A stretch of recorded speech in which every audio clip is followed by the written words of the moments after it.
Okay, hello, welcome back to the first YouTube video of the year for 2022. I am Saba, also known as Alyssa, and I am a creative slash software developer. So last year, my big goal was to make a game, and I focused the entire year on this one game. And if you watched any of my Vlogmas videos, you may know that I got the core feature set done. It is playable, there are game mechanics in place, and you can play from beginning to end and either do well or not do well.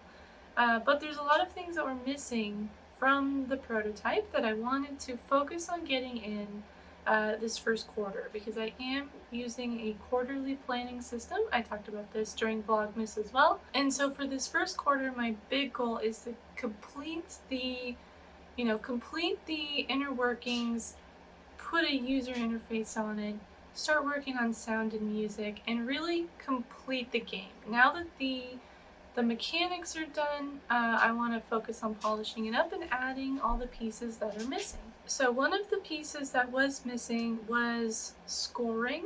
Like rating the player on how they're doing, giving them an indication of whether they're doing well or not. And I decided to go with a numeric scoring system. I might tweak this a little bit and, maybe I'll change it up later. But for now, I'm going with a numeric scoring system. Certain actions in the game will give you points. And the first thing I actually did is the first thing everyone should do when they're developing software, and that is I sat down to design the software before I built it. So I got out my notebook and I wrote down some thoughts on what I want the players to prioritize, what I want to reward them for doing. How do I want players to interact with the game? Because basically, players are going to do what you give them points for, essentially. Like, that is how games drive behavior, is by rewarding things that they want you to do. And I decided that I wanted to reward my players for being strategic, for selecting their team carefully. And I realized as I was designing this system that I don't really have any mechanics that care what your team consists of. There are not any sort of groupings that make your team more powerful. There's not any placement mechanics. So one thing I decided to do that won't be covered in this video, but that I decided to do it, I sat down and designed a bit of it, and that is that I'm going to add elemental types. And this is something that I wanted to do from the beginning. I wasn't quite sure how it would fit, and now I'm thinking this is something my game needs, or at least it's something that will make it stronger. And the way I'm kind of envisioning it now is that each creature will be able to be assigned a type with some sort of like token, like you buy the token with your currency, the Borbs. I decided to call the in-game currency Borbs for reasons that are probably only funny to me. But you buy these tokens and you sort of equip them on your creatures, and that gives them a type. And then from there, when you place certain types next to each other, they should give both units a power-up. So that's kind of the new mechanic that I think will facilitate this this scoring system. But for now, I designed that piece. I'll do that piece separately. I wanted to focus on the actual function of scoring to get it ready, so that when the elemental stuff is in, I can just plug it in.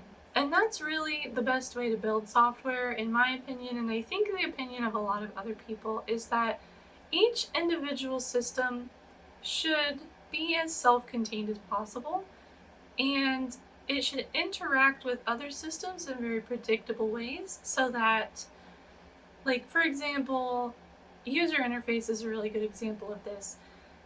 The user interface should not care how enemy health is calculated. It shouldn't care, what skills a certain unit has. The user interface only needs access to the specific pieces that it needs to display. So like the amount of the health, you know, the unit's name, if you're hovering over a unit. Things should be kept separate as well as possible, and then they should come together only when they need to. And I tried to keep this in mind as I was developing, but I did some things kind of bad.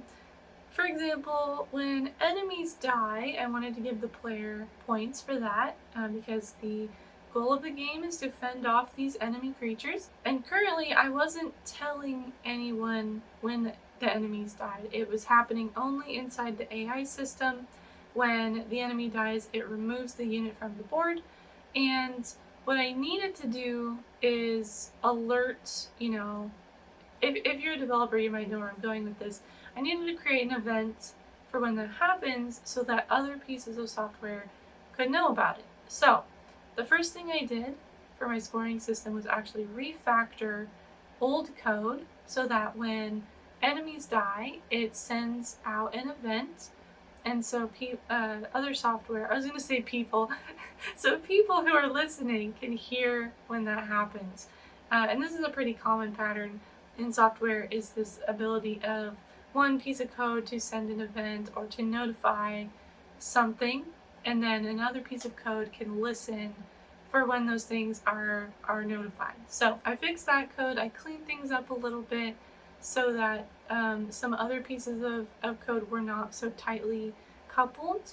That was my first step. And then I also realized I wanted to add score for the number of friendly units that were still alive at the end of the round to kind of give you a bonus. So like if you plan your stuff really well, keep your units alive, you get more points.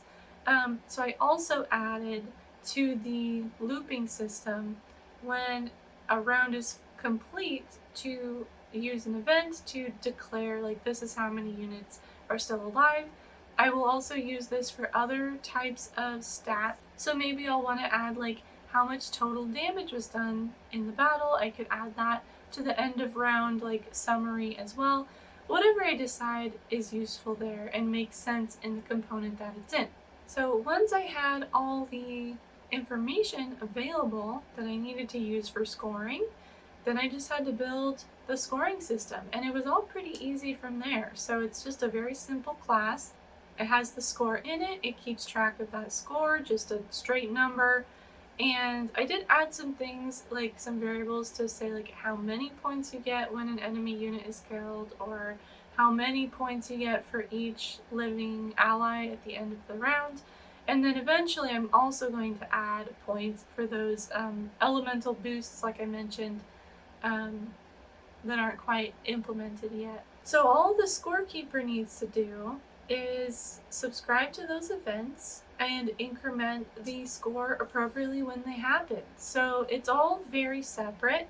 I can adjust how scoring is done at any time without changing anything about either the AI code, the combat code, the loop manager. None of that stuff has to be changed if I want to change how scoring works. And then the last thing I did is actually show that score on the screen. So for that, I use the same sort of pattern. When the score changes, the scorekeeper does a little event, if you couldn't guess that, and it just sends the number. So every time the score changes, it says, hey, I've got a new score, and then a different piece of code that represents the UI label that's on screen listens for that, and every time that score changes, it updates the number that's in there. So pretty simple system for my first bit of code for 2022, but it did uncover a lot of things that I don't have that I do need.